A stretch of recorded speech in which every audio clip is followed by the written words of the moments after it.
Hi everybody, welcome to episode 1 of Scriptology. My name is Ashlyn Kasik. I'm the leading host of Scriptology alongside Braeden-Victor-McCafferty, BVM for short, and I am the co-host of this little podcast. And today we are covering the Backrooms for our first episode, which is a pretty good movie to cover for our first episode. So for starters, let's just introduce ourselves. So you want to start off first? Yeah, my name is Ashlyn Kasik. I initially fell in love with film back in high school. I fell in love with the editing side of things, and then I went on and pursued that at the current college that I go to, and that's where I met Braeden. Yes. And ironically, we met in script writing, and that's where we kind of took off with our writing. Yeah. And that's where we kind of are now. We're doing some stuff now that we can't really talk about. Yes. So- Hush, hush. So I'll let you take the Of course. I'll let you take the lead. And I'm Braeden-McCafferty. Braeden-Victor-McCafferty is my little stage name, BVM. And I fell in love with writing at a very young age. I specialize in horror mainly, but I would just write little short stories in the middle of my middle school class while we're supposed to be reading or writing or whatever during that class, and I would just stick to it. It got to a point where the teacher was actually looking at my little writings and whatnot, and was actually showing the class it. So, that made me feel good. That gave me a little ego boost, and I just chased that dream ever since. So yeah, you're definitely more editing sort of side of it. I am the writing kind of aspect of it. I love writing. Try to get better every single day. So what have we been doing for the past couple days? What have you been doing? We're just going to catch up real quick. Honestly, I've been, don't want to say too much, but I've been doing a lot of writing, and just a lot of writing lately. Just writing. Just a lot of writing. Just a lot of writing. Just a lot of writing. I'm supposed to be writing because I've been kind of doing the same little thing. I've been just trying to write a little as well.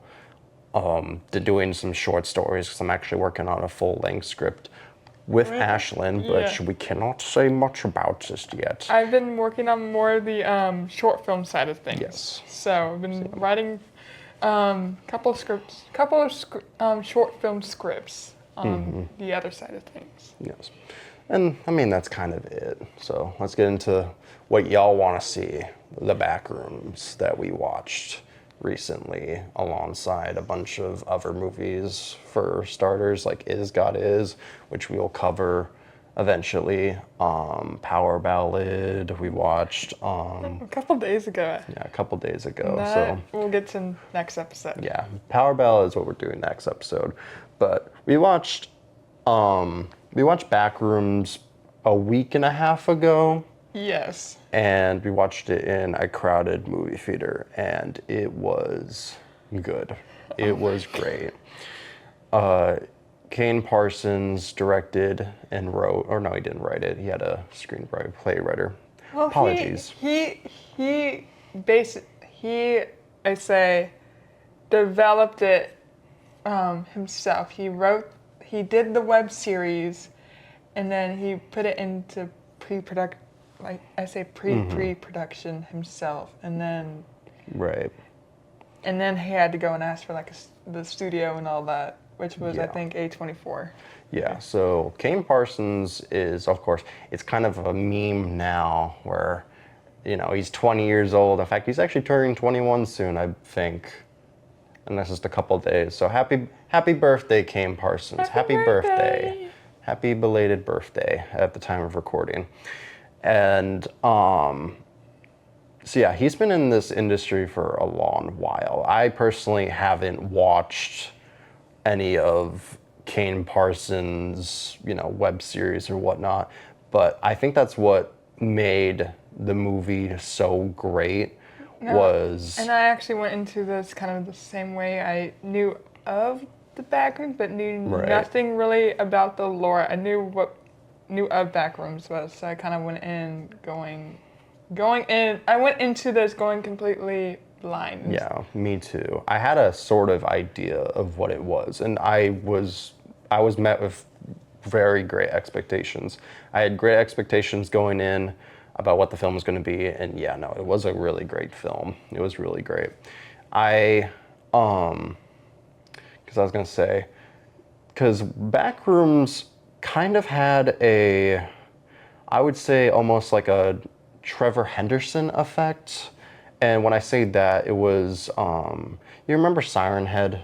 Yes. The monster sort of thing. That was kind of popular a couple of years back because it was an original design on Trevor Henderson that kind of had its own story. But then it kind of blew out of the water, and then we had all these different people kind of giving their own take on it, whether if it was relatively artistic or not, or if it was something, really stupid like it doing the Gangnam Style. And that's kind of what Backrooms kind of exploded into, was because it was originally I forgot what it was. Was it 4chan or was it Reddit? It was one of those forum posts that was basically like a creepypasta a while ago that I think then turned into kind of just this online phenomenon that we see today. And I think Kane Parsons did a really great job cinemifying it. That's not a word, but I would say so. Yeah, basically cinemifying it. And it was really good. So let's get into it. So basically the film follows Clark and Mary. And Clark's basically like this rundown, like, furniture store seller, and Mary's his therapist.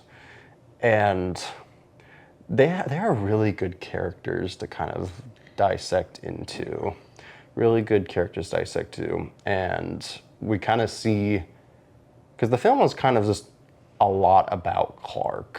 A lot about it. In fact, he's kind of like the protagonist of it all. I mean, Mary's also a protagonist, but we see a lot more of Clark than Mary, and that might be on purpose, which we'll get to in a minute. Yeah. But essentially, we just kind of follow him at the start, just seeing his like mundane life, and then we get to like, the crazier shit of the Backrooms, where he goes in there and it's all mazes and stuff, which was the highlight of the film. Well, I mean, of course it had to be. It wouldn't really be a Backrooms movie if that wasn't the highlight. But when I say it was a highlight, it was like the cinematography of it. I love the way, especially, I say in the beginning, the way it starts out is you get like a POV, like a POV, like it's all just a POV point shot, and you kind of get that when you're in the Backrooms, like all you really get, especially when it's just the three of them. When I say three of them, he has like two, I think, co-workers. Co-workers, Kat, and I forgot his other name, but yeah. But when they're all three together, all you get when they're in the Backrooms is the POV shots. Mm-hmm. That's all you really get until later in the movie. To add on to that, was Kane Parsons was when he does, because I researched a little, when he did his short films on YouTube, they would be like POV shots because that's what, it was more of a found footage movie. And I really appreciated that he didn't, I wouldn't say he didn't dedicate to the found footageness of those short films, but the problem with doing a found footage film in its entirety is that there's extreme limits on what can be found, like, you know what I mean? Like, you can't, it's very hard to tell a cohesive story through a camera lens. So instead, Kane Parsons, I would say, did some homages to his own sort of work by incorporating these little, found footage sections that were also shot really great. But what I was talking about was, sort of the 3D elements, cinemification of it. Not saying found footage isn't, a good genre, but I was gonna say is just the way that he positioned the hallways and the lights with the camera itself made you feel so claustrophobic. Yeah. It was What was that amazing. one scene? I think Mary gets like cornered almost. Oh, right. And it's like, yeah, that's what I was talking about, is it uses a lot of lines in it. Where that scene where Clark comes out of the corner, is that the one you're thinking of? I think so. Yeah, and Mary's kind of backed into that corner. Yeah. We see Clark almost in the middle of that kind of shot, and there's multiple lines that kind of, I mean, there's the existence of these doorways or these paths, sure, but they kind of almost make it look almost like a rectangle sideways. And then there was stuff including, there's a section where Clark, when he first discovers the back rooms and he goes through this hall that has, It's almost like a ramp almost. It's like a ramp that goes up into like a vent, and that vent like almost shrinks. that wasn't what I was thinking of, no. I was talking about when he discovers the not a mannequin, a cardboard cutout, where he discovers it and the room is dark. And with the camera, how it's shot is when he crosses that threshold, it almost looks like he's closed in, like that is like a square. And that's what I'm talking about. Okay. It's a very clever usage of the lighting and also just the walls itself. And it was so visually well done with it. And then the story, of course, is also really good. It's not perfect to my liking, but it's really good. And that's what it is Backrooms works kind of in the same way that I'm a gamer. Ashlyn's kind of just starting to get into it. Yeah, so for all my... I'm not. I'm just now entering the horror fandom. Yeah, no, I'm trying to get her into it. And just this is coming from me. I went into Backrooms knowing that this was like a horror film, and I came out of this like this was very, very well done. Mm-hmm. I thoroughly enjoyed this. Like Yeah. this was. Yeah, no, this was a good film to start out your kind of horror adventure into this.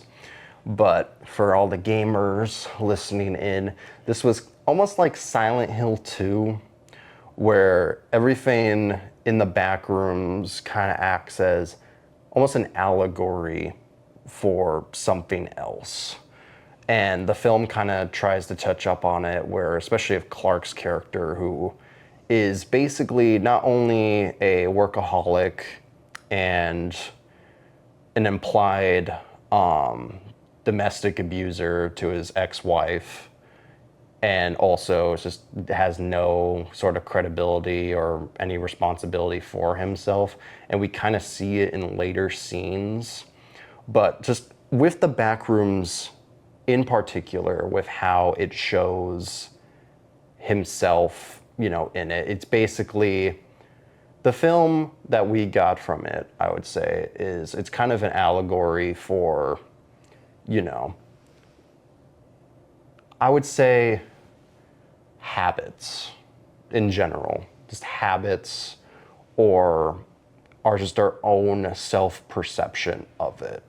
Because what the film does is that, it's a long corridors that repeat and repeat, and they sort of get meshed or blended together.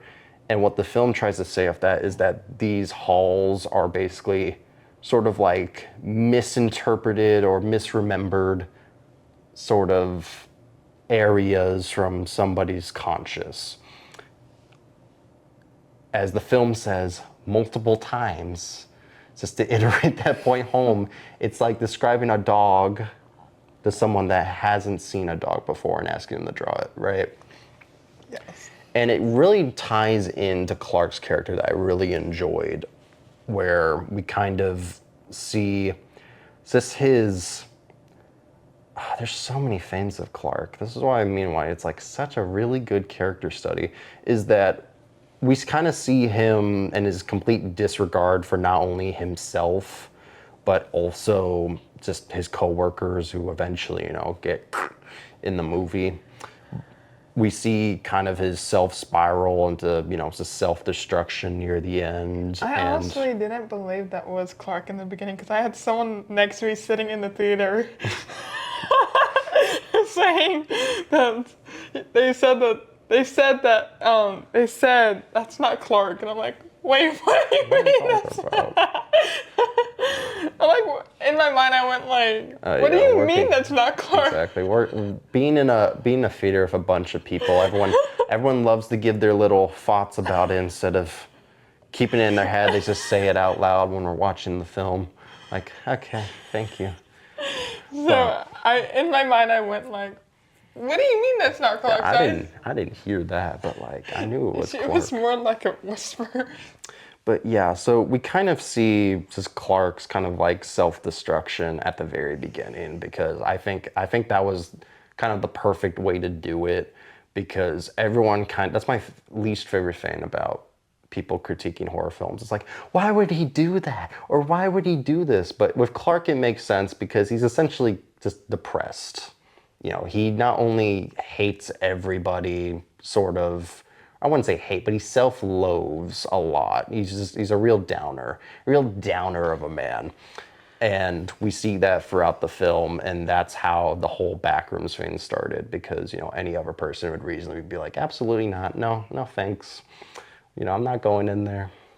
But with Clark, we sort of see his dissension to it.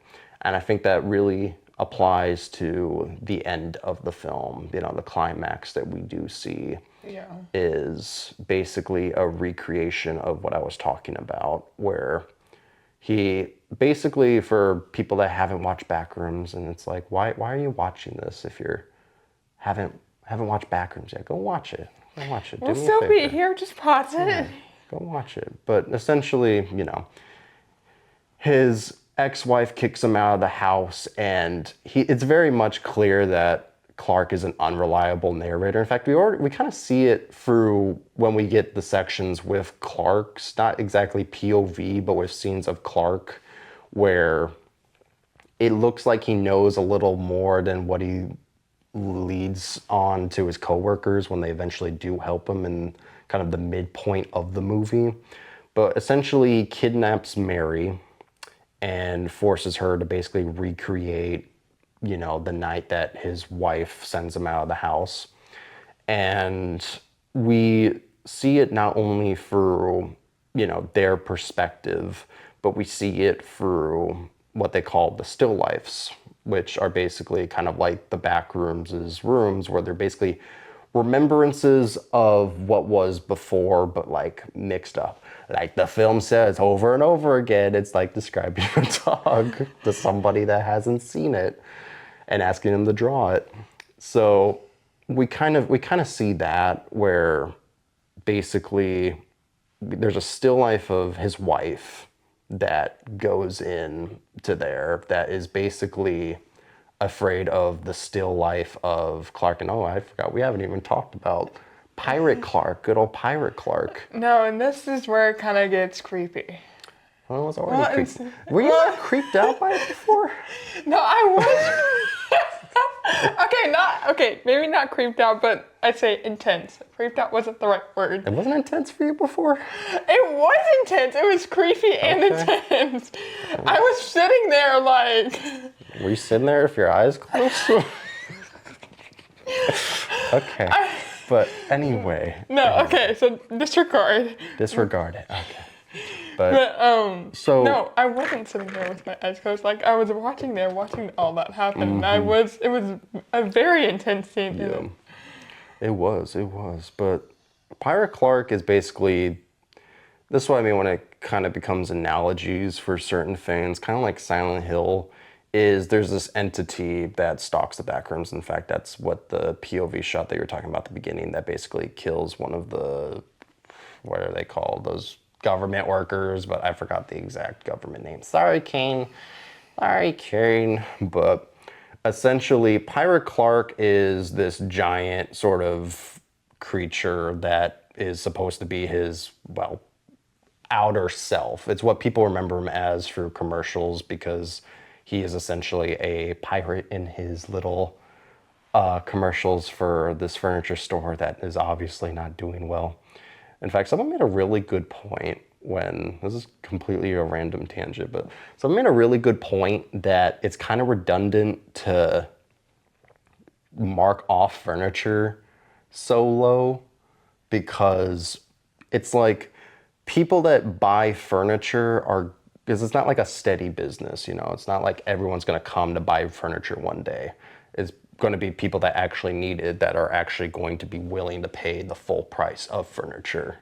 You know what I mean? It's not like you go out one day and you see, you know, a Cane's or a Starbucks in the street. It's like, you know what, maybe I will get that. You know, like when you go to like a furniture or mattress store, you get furniture, you get mattress. It's not because one day you're like, you go past a mattress store and he's like, I think I want to get a mattress today.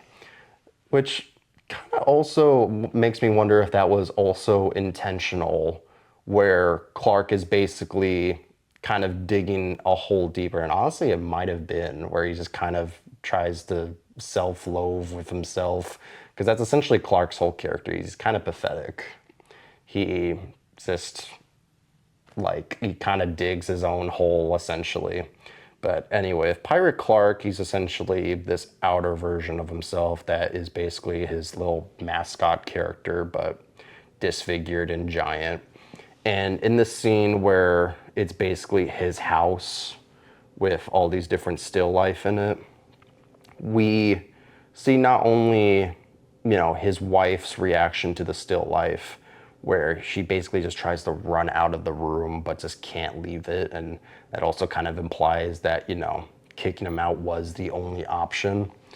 And there's just all these little tiny details throughout the movie that we kind of see. Like, one thing that I don't think Ashlyn got, that I told her about a couple days ago, was that in the outside scenes, even before they go in the back rooms, like when Clark goes to, you know, Kat's slash other guy's house, sorry, I'm bad with names, is the clowns in the scene almost look fake. They look computer generated, almost. They look... Like the memories? No, like when Clark actually goes Oh, to... the clouds. Yeah, the clouds, the sky. Did I say clouds? The clouds. The clouds look super fake on the outside. I don't know if that's on purpose or not, but I like to think it is, because Kane Parsons said that everything in this film is intentional. Everything in the film is intentional. So, yeah. So we see kind of that, and that's what I mean when Clark is kind of considered to be an unreliable narrator, and that kind of plays into his character about it. And I find that really creative. But then we get to the one problem I had with the movie, is that it is all about Clark. It is all about Clark, and maybe that's on purpose. Maybe that's on purpose, where we kind of just see all of Clark. And it's not that Clark isn't a bad character whatsoever. I mean, but we never really got any character development with Mary. No. So Mary is also, like I said, the secondary protagonist of it. I would see them as equals with it. They're both in themselves, both inherently complex characters. But yeah, we see a lot of Clark and just little itty bitty bits of Mary. Like when we get to the scene where, like when we finally get to the point where Mary is in the back rooms, like I feel like I don't feel connected enough with her to feel. And like I saw a lot of fans about people saying like her actor like wasn't good. Like I feel like her actress was really good with the character. There just wasn't enough development. Yeah, there was just, I feel like we got all this stuff with Clark, and then we get to Mary, and it's like they didn't really know what to do with her. She's inherently the foil of Clark's character. She literally tells him, you know, that he is causing all these problems for himself, and, you know, he blames everybody else, and at the end of the day, this is all his fault, which comes into kind of both their character arcs, is that we see this a lot in writing where two characters are, you know, parallel to each other, but they're exactly the same in one characteristic, and which is they have this inherent need of not letting go of bad habits. Clark constantly digs himself this hole, and then we see it with Mary where it's implied, well, it's not really implied, but we get sort of like flashbacks here and there of, you know, her having a mentally ill mother that basically shuts her out from the rest of the world. And we get a very, what's you call it? We get a very, very not obvious analogy when she has the stone from the driveway where her and her mother put like their handprints when the cement was not ready to dry, that she's just kept. And when she's in the back rooms and Pyra Clark gets her, she hits him over the head with it and breaks, and then she's finally able to let go of all of it and escape. And it's like, I even looked at Ashlyn when we watched that movie, and I was like, yeah, that's a little on the nose, but I mean, it wasn't bad. But the problem with Mary, though, is like, it's just not a whole lot with Mary.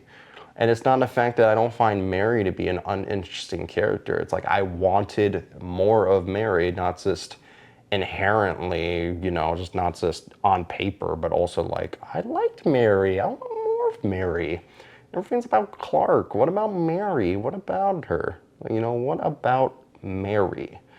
So that's like my only really big gripe with the movie, but everything else was really well done. And I could go on about this for ages because the script was well done. I got it mixed up with Kane, and I'm sorry, because he had a person do the screenplay for it, of course, and Kane Parsons kind of, you know, I'm sure Kane Parsons had that creative role in it too, but I think, you know, they kind of wrote it down on paper and Kane Parsons kind of did it.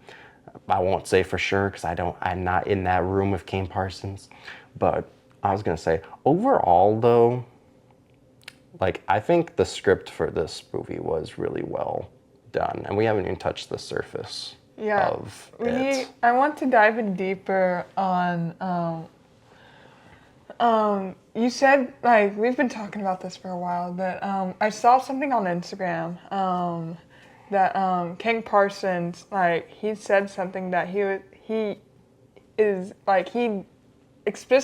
explicitly said that he didn't use any, like, AI in Backrooms, and actually he's heavily against using AI at all. Yes, which is really refreshing nowadays. It's super refreshing.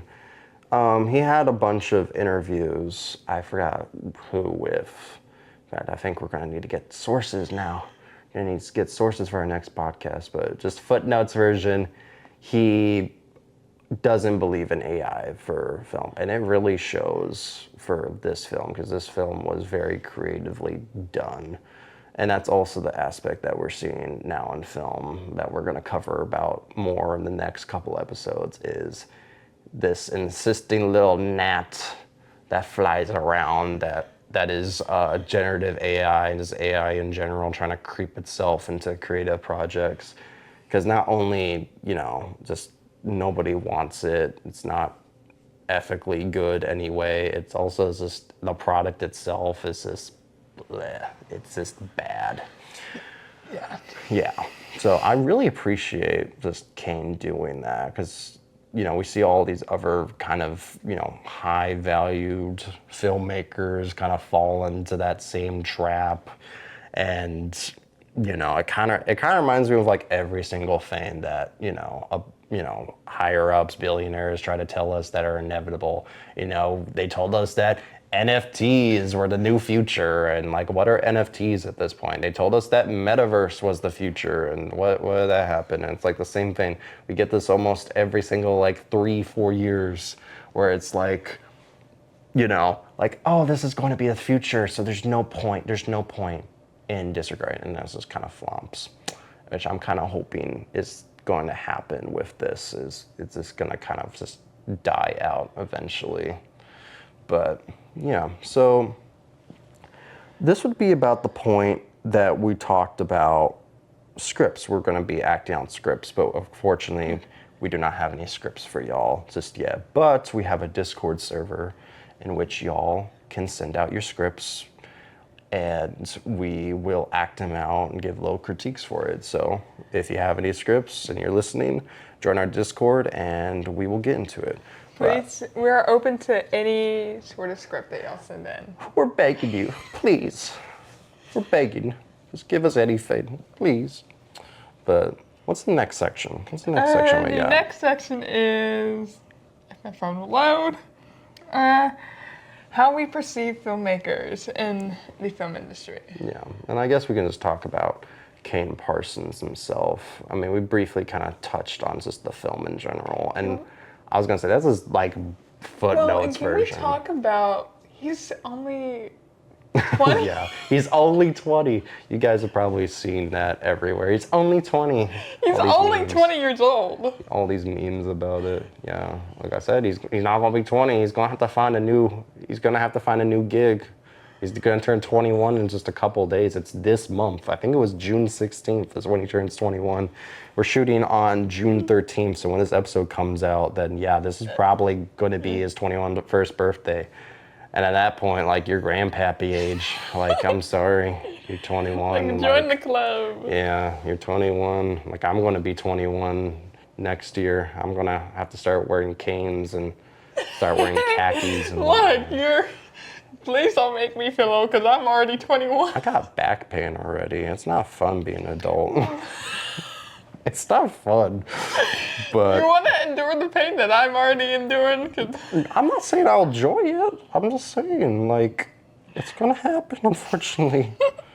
But all jokes aside, yeah, Kane Parsons is becoming very influential. We're kind of seeing this sort of new flush of different Gen Z filmmakers like Curry Baker, I think that's, yeah, Curry Baker, who did Obsession, and then, you know, Kane Parsons, who did Backrooms, and people are trying to say it's like the new Oppenheimer. It's not the new Oppenheimer. It's not. It's not saying these movies aren't great. They're both really good, but I think people mischaracterize what was Oppenheimer.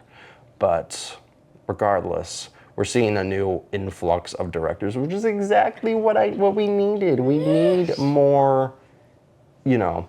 we need a new set of eyes on the film industry. We need more of these, and it's super great because we're in a era where making film is inherently easy now. I mean, you could just flip open your phone camera and just record a little thing. It is as simple as that. The problem now is just trying to get your name out there. So yeah, Kane Parsons and Curry Baker, they've been working really hard just over the years, because Curry Baker was kind of a comedian sketch writer. Oh no, yeah, there was the I forgot their name, that did Talk to Me. That did the Ronald McDonald massacre videos. Hang on, I'll look it up real quick. I was a kid watching that. Oh, how time flies. I was a kid watching. I had no business watching, what was it? Ronald McDonald massacres Burger King. All those other videos, and then they did Talk to Me. I worked Talk to Me, and there were a lot of people that. Yeah, we are getting just brilliant new people in just, not even just film in general, but just in the horror genre. Michael and Danny Felt. I knew they were brothers. Michael and Danny, I can't pronounce their last names. Philippou. I know we're probably mispronouncing your last names. Yeah. Well, we're working on, studying and whatnot. We're just trying to get this podcast episode done, and then we're gonna study. We're gonna be more. Again, I'm sorry if we mispronounced your last name. Sorry. So Michael and Danny, Don't try it again. Don't try it again. Just- sorry, we're really Michael sorry. and Danny. But anyway, Phillips. That's stop trying it. You're gonna stop it. okay. But- Michael and Danny. Okay. Yes. Yeah. Anyway. Okay. Yeah. Stop. Okay. Okay. Oh. But Okay. And then, I'm sorry. we got all these really good projects. In fact, we were talking about is like this is the first time in a long time where we have multiple options for film now that aren't just like. 'Cause I think this is the first time in a long time that I've gone to a cinema and there's like more than 3 films that I inherently like really want to see. Like we're getting all these really, really great films right now. And it's beautiful to see. And it's just in time for summer when everyone's free, including me. Yay! Thank you, y'all. Thank y'all. So it's just like, it's amazing to see. It's amazing to see, especially since I think all 3 of those directors are also are really against AI, just in general, which is perfect because we need more filmmakers to make a stance against that. And can we talk about like all 3 of those directors started out like Yeah, on YouTube. on YouTube. Yeah, I was just talking about that. Like they were like I think Curry and the brothers that did talk to me, Michael and Philip, they both kind of started out as, comedy sketches here and there. And then they both kind of delved into horror. And that's what sort of, because horror is a really easy genre to do. It's like comedy. We were taught in our classes it's like comedy in the sense that, you have to get everything right about it, but, or else it won't work. But that's more so of comedy. With horror, it's basically the same kind of concept where it defines what the generation's idea of scariness is. And that's why I love horror, is just seeing kind of the different generations that, the different kind of what was popular at the time. And I think now in 2020s, we're seeing kind of like what we saw in Backrooms, where we're seeing more thoughtful films, I would say. More that make real you- thinkers. Yeah, I was just about to say films that really just make you think, like leave you thinking. Yeah, especially with Obsession, which we will cover eventually. I've been on the fence about seeing Obsession, but now I'm like, Yeah. I kind of want to see it. Yes. And, Backrooms that are sort of act as analogies, subtle or otherwise, of different issues that we just have now. And it's really nice to see because horror is inherently used in that format. It is used to scare the audience of something.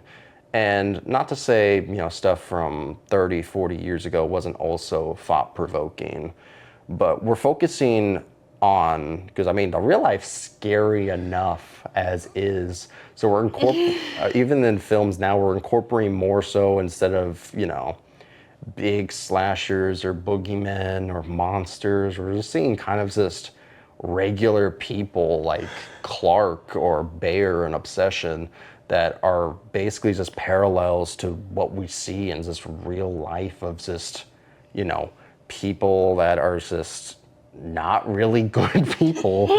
And that's kind of just the scary element of it that really elevates these, kind of projects. Because Backrooms, I think I saw a lot of people get, down about how there's not, 20 different monsters in there.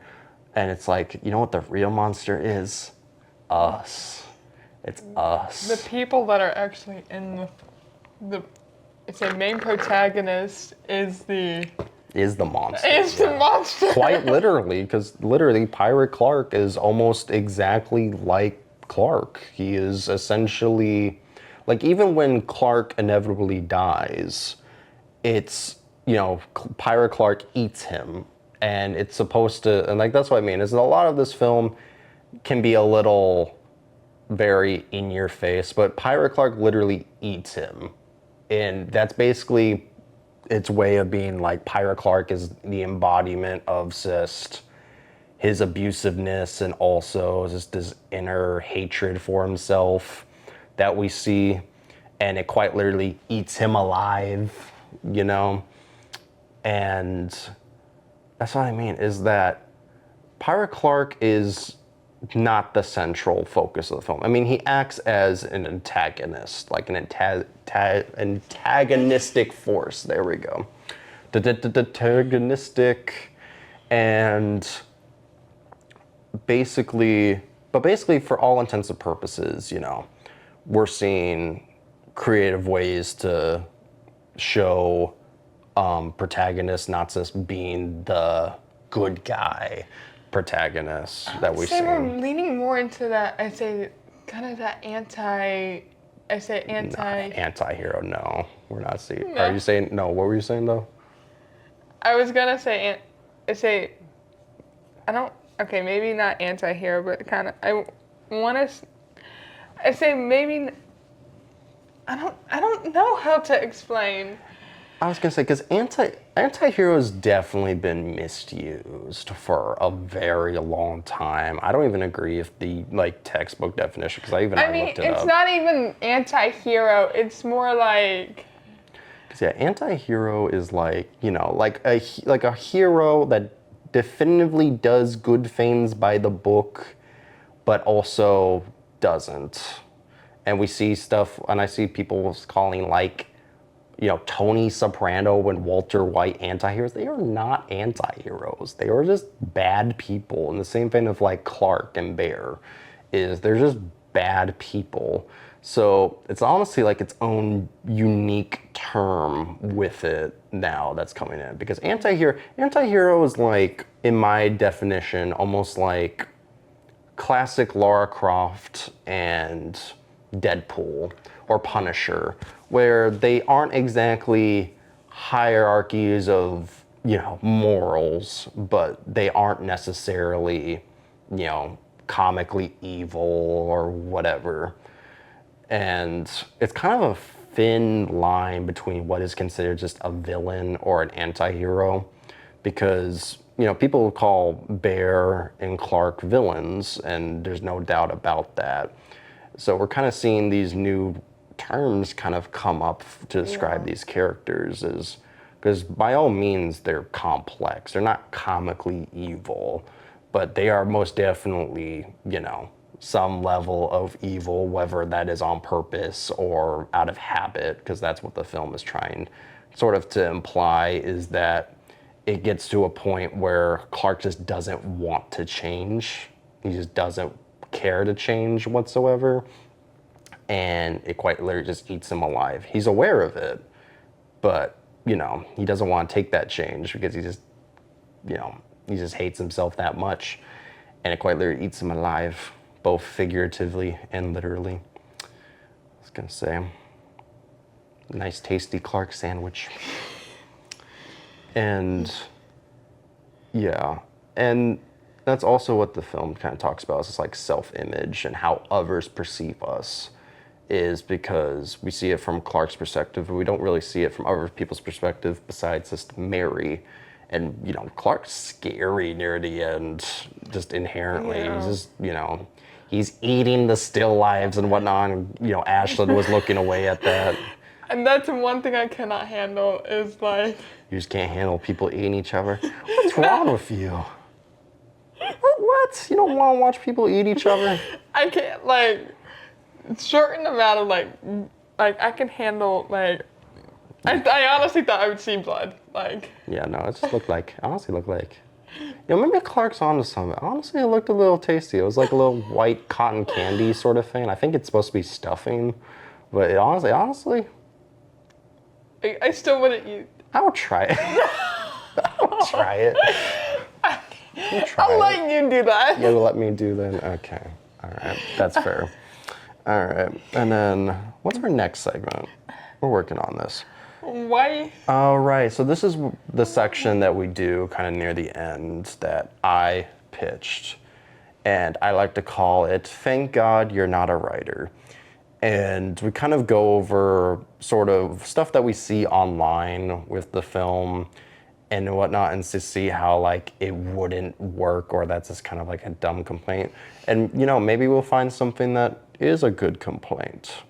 So off the top of my head, there was a bunch of critiques on like kind of whatchamacallit, how Clark sort of forgets how to navigate the back rooms, but then he just does randomly, which I wholeheartedly disagree with when it comes to the film. Because basically, you should watch this. You should have watched this already. Pay attention. If you're on here, you should have already watched the back room. Pay attention. Pay attention.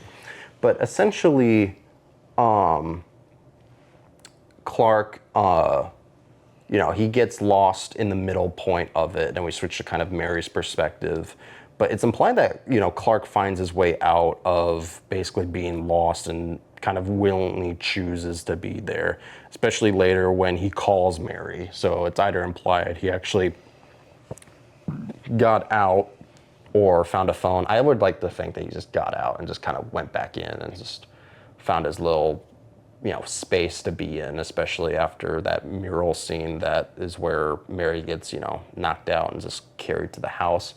But essentially, it makes sense. It makes sense because Clark finds his way out, and the main antagonistic force of it is the pirate. And I didn't say this before, but the pirate doesn't act hostile towards Clark.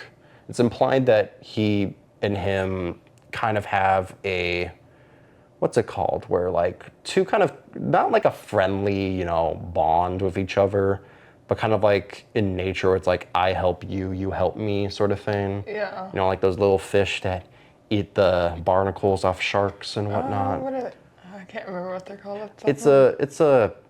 I don't want to embarrass myself by saying the wrong name, but it's a kind of relationship of that where, they kind of just leave each other alone for the most part, but, they still have moments here and there where they will see each other. And yeah, so basically, I was gonna say, it's not unrealistic for Clark to basically know the back rooms.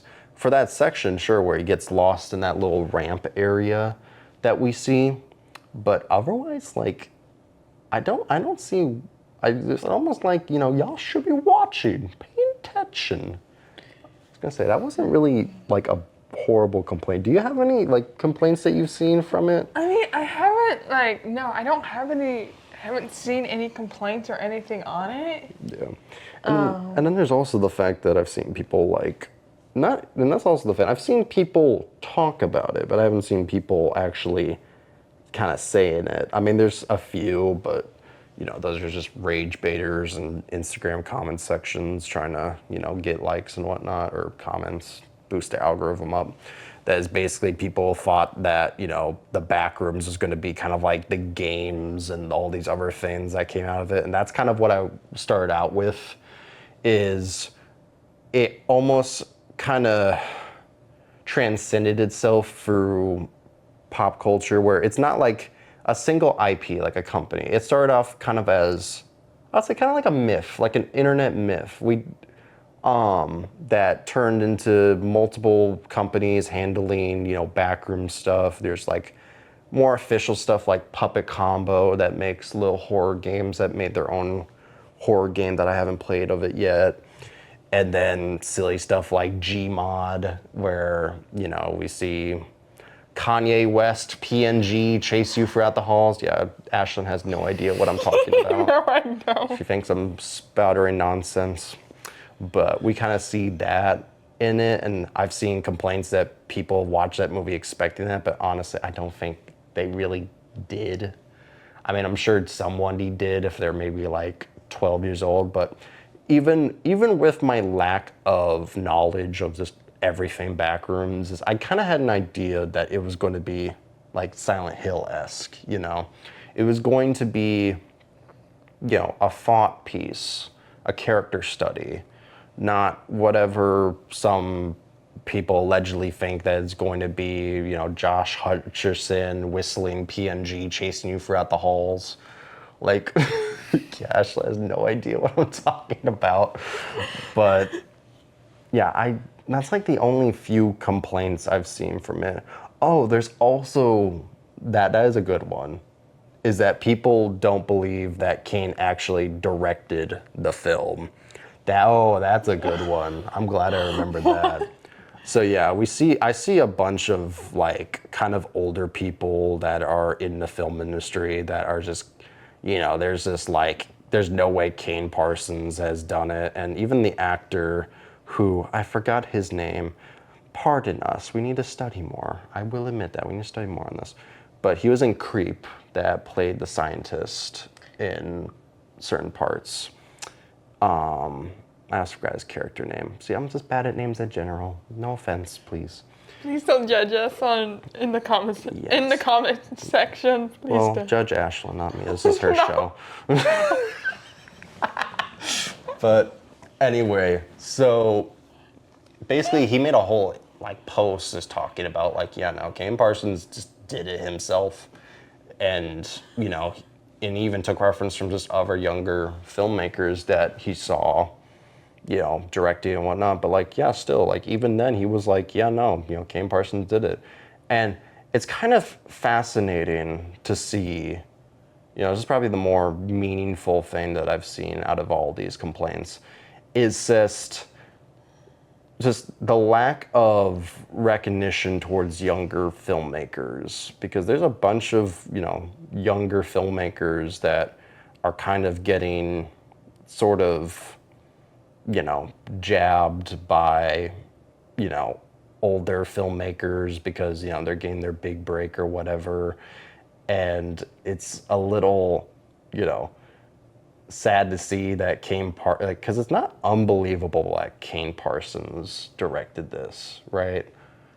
No, I wholeheartedly believe that Kane Parsons directed this. I was gonna say, because he was making YouTube series when he was just a teenager and whatnot. Like he was putting in the work. He was going through the shit to make this possible. He was doing pre-production before pre-production even started. Yeah, no, I was talking about, like, people just underestimate how, especially younger people that have their kind of imaginations open wide and whatnot. Because, like, I remember Kane Parsons talking about how he just has like a 70-page document that is just all of the lore and whatnot. And that's another thing, just a random thing, is that he was talking about kind of lore bloating, whatever the term is, that a lot of like stuff like FNAF does and whatnot, where they just dump a bunch of lore on you and call it a story. And it's like,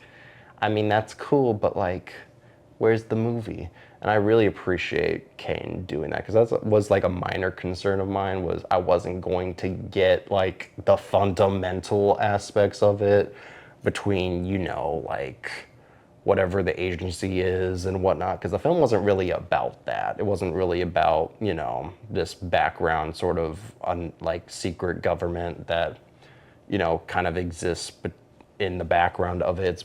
It's about Clark. It's about Mary. And I appreciate that. But yeah, no, like Kane Parsons undoubtedly did everything directing wise for this film. I have full faith that yes, a 20-year-old could do this, because like it doesn't really matter. It doesn't really matter, especially 20 years. Like 20 years is still a long time. Of course, maybe he wasn't, had the idea when he was 4, but like, like even 5 to 6 years, because I think he was starting to do it when he was like 14, 15. So like even 5 years of, just, learning, camera angles and whatnot, and just stuff like, even with stuff like where he would use computer, like CGs as for his little short films about the back room. Like, I do not doubt at all that Kane Parsons didn't, direct it. I'm 100% sure that he did. And seeing all these, kind of older people that haven't had their, like, big breakers, even people from our generation do it. It's not even just, kind of older, like 30, 40. It's like people in our generation that just kind of doubt that, person from our generation can do all that. It's a little strange. It's like a weird phenomenon that we're kind of seeing right now that is like, yes, we can. Anybody can do it. That's the whole point. You just gotta set your mind to it. Yeah, especially in this era where, of course, maybe not be, perfect, but like anybody can pick up a phone now. We have cameras in our phones now. We can do anything right now. Like we have so much resources now that now the only problem that we have as of 2026, June 13th, is, marketing and distribution. And definitely money. definitely money. That is definitely the main problem of film since millennia. Since before I was born and your parents weren't born and maybe even your grandparents weren't born. It's just money. It's always just the big problem with making film is money. But even then, you don't really need that now to make a really great film either. Like, it's still a lot of money just in hindsight. But yeah, no, Backrooms was only made of like 10 million, right? 10 million? It wasn't a whole lot of, money behind it. In fact, Ashlyn's fact checking me right now.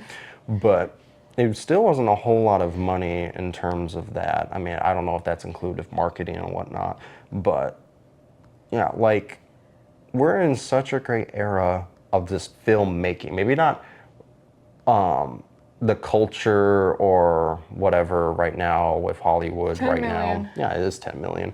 So maybe not like, culture and whatever of film, but like just the process of filmmaking, just without any money or societal thing involved, like we're good. We're doing really good. And that's what I mean, is like it's not unbelievable they did it. Not at all.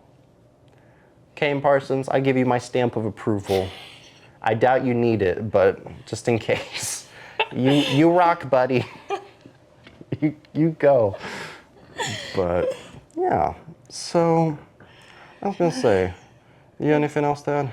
I don't think so. I thoroughly enjoyed the Backrooms. Like I said, I am just now entering the horror fandom or whatever y'all call it. And I walked out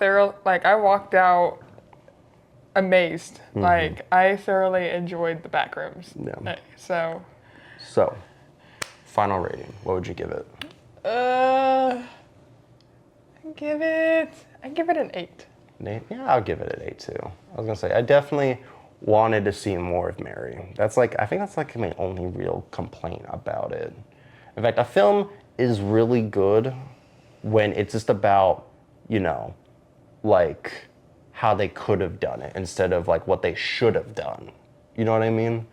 Like they could have, switched it up. And even then that felt intentional, having Mary, be sidelined by Clark, because Clark is kind of what's I don't know psychology, like an egomaniac where he's trying to make everything about himself and oh pity me. But even then, in the later half of it, we don't really see much of, Mary when we do finally focus on Mary. Not saying Mary is a bad character, quite the opposite, she's a great character. But everything else, camera direction, writing, cinematography, audio even, the little gaffer boy in the corner, like this was a really great film. I thoroughly enjoyed it. I did as well. This was, I think, probably the first horror movie that I thoroughly enjoyed. Yeah. All right. Well, I think that kind of wraps it up a little bit, right? Yeah. Yeah. Thank y'all for watching this. Thank you. Come back next week for Power Ballads. Yes. We'll be covering Power Ballads next week. Yes, we will be covering the Power Ballad movie by Paul Rudd and Nick Jonas. I'm not huge in the music industry. And like I said, I'm really bad at names, but hopefully I will research more in this. I will correct it because I am a huge music fan. So Yeah, I will, she'll make me research it. She'll put me to work. All right. So I will put our Discord link and all of our social media Oh, channels yes. in the link below. So Alright. go follow us and subscribe. Alright. Thank y'all for watching. Take care, y'all. See Bye. y'all later. Bye.